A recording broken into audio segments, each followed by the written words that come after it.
This was an extraordinary session of the Executive Council, and it was called by the Assembly of Heads of State. Last time we were here at the February summit, and it became very critical because the issue of the future of the African Union was at stake in the context of the forthcoming elections of the African Union Commission leadership in February next year. When we were here for the summit, the Heads of State Summit, there were legal and technical issues that required urgent clarification so that the process of transiting from the leadership of the African Union Commission today to the next leadership through the proper electoral process can be done smoothly. So this session was very important, and that is why we came, and we were now receiving the report from the PRC with specific asks for decision making. This was a very important session, and I'm happy to report that there was unanimous acceptance and adoption of the recommendations of the PRC.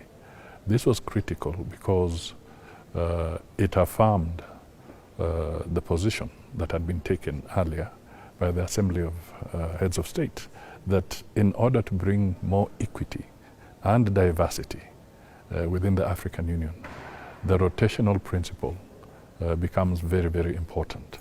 And therefore the decision that was taken was that in accordance with the alphabetical order, the East African region will now have the opportunity to offer its candidate for the chair of the African Union Commission.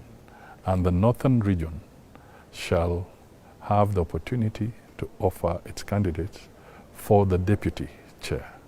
This is very significant, and the other regions shall now have an opportunity to offer leadership for the other 6 commission positions. The decisions were unanimous, yes, which was a very, very significant step away from where we started. You know, we had started with a fairly broad division last time we were here, but the conversations by the PRC and by the Executive Council of Ministers has brought us much closer together. And I can say that it was literally 100% decision, but unanimous is good enough. Well, I think the way we proceed from here is that, first of all, as Kenya and as a member of the East African region in that context, we actually want to appreciate and thank our brothers and sisters in the African continent for making it clear, removing all ambiguities, that it is the turn of East Africa to provide leadership or to offer leadership in the African Union. So that is a very important statement, and equally for the deputy in the northern region. What it means for us in the East African region is that effectively all technical and legal hurdles have now been removed, and Kenya can now formally submit the candidate for the region, and really I don't have to mince my words anymore. Nothing should really bar, and nothing bars the opportunity for Raila to become the candidate for the region, and God willing, the chair of the African Union Commission. First of all, Raila is a very experienced public officer. Raila has been Prime Minister of the Republic of Kenya. Raila has got strong Pan-African credentials. Raila has seen both hot and cold, if I may use such terminology. And he has shown the capacity to bring people together and to reconcile even under difficult circumstances. And looking at the kind of challenges we are facing on the African continent, issues around conflict, food insecurity, the need to foster greater integration and enhance economic activity along in the African continent, we see in him an opportunity for the African Union and Africa as a whole to be able to work to advance our objectives much more as we go forward. The roadmap from here to February is it's going to be very busy. Let me put it that way. First of all, there's the formal process where all the paperwork is submitted. And then we shall not waste any more time. We will want to work within the region, lobby all the countries in the region, and then extend our unified position to the rest of the African continent. And this is going to be really presenting the credentials of our candidate and what Kenya can also offer through the candidate. And as you know, we have also seen a very robust engagement from the President of Kenya, President William Ruto, on issues around climate change, on issues of reforming the international financial architecture, on issues of consolidating and improving Africa's footprint in the global space. So we see this as an opportunity where the synergy can be consolidated.